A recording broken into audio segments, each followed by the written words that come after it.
Hi students, today in this video we go for the exercises of poem number 7 and the name of the poem is A Watering Rhyme. In the previous video we understood the summary of this poem and I hope you read that poem very well, and let's start the exercise of this poem. And here are the meaning words of this poem. Number 1, hour means 60 minutes.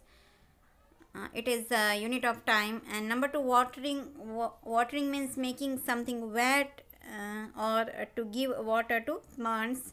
Number 3, noonday means the middle of the day. Number 4, boots means footwear that covers the whole foot that we wear in the rainy season.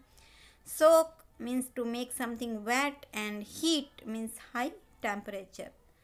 So these are the meaning words, and now we go for MCQs. And here are the MCQs of this poem. Number 1, this poem is written by, here we have to mention or tick the name of the writer, the name of the poet of this poem, and the answer is P.A. Ropes. Number 2, what is the position of the sun at noon? Here we have to mention the position of sun. At noon time, where is the sun? Here the answer is high, means overhead. Number 3, why do flowers need water? Why do flowers or plants need water? Answer to live.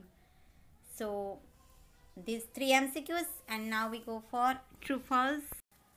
And here are the true false of this poem, that we should water the plants at noon.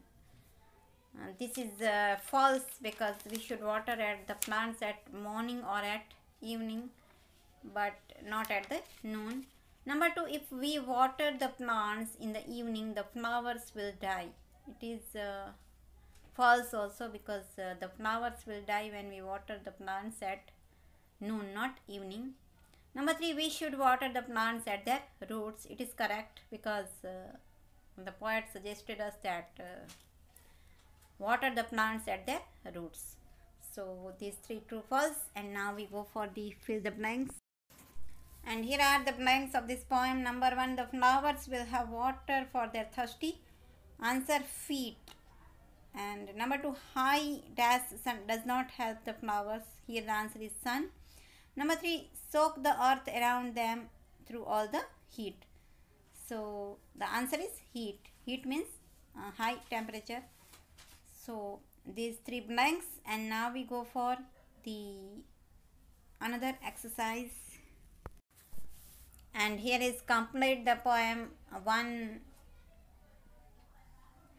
line of the poem is given to you and 1 or 2 words missing of that line. So you have to complete this line by writing the missing word. Here I take the first 4 line of the poem, that early in the. Here the missing word is morning. You have to write this word from the textbook page number 114. And in the first line the word morning is missing, and in the second line or the dash hour, here the word evening is missing. Are the times, here the missing words are to water, every kind of flower. Here the missing word is flower. So these 4 or 5 words you have to write from the Marigold textbook page number 114 by yourself. You have to find these words and you have to write these words. You have to complete the lines of this poem by yourself, and you have to write in your notebook. So I hope you understood all the exercises very well, and you have to repeat all the exercises in your notebook. Thank you.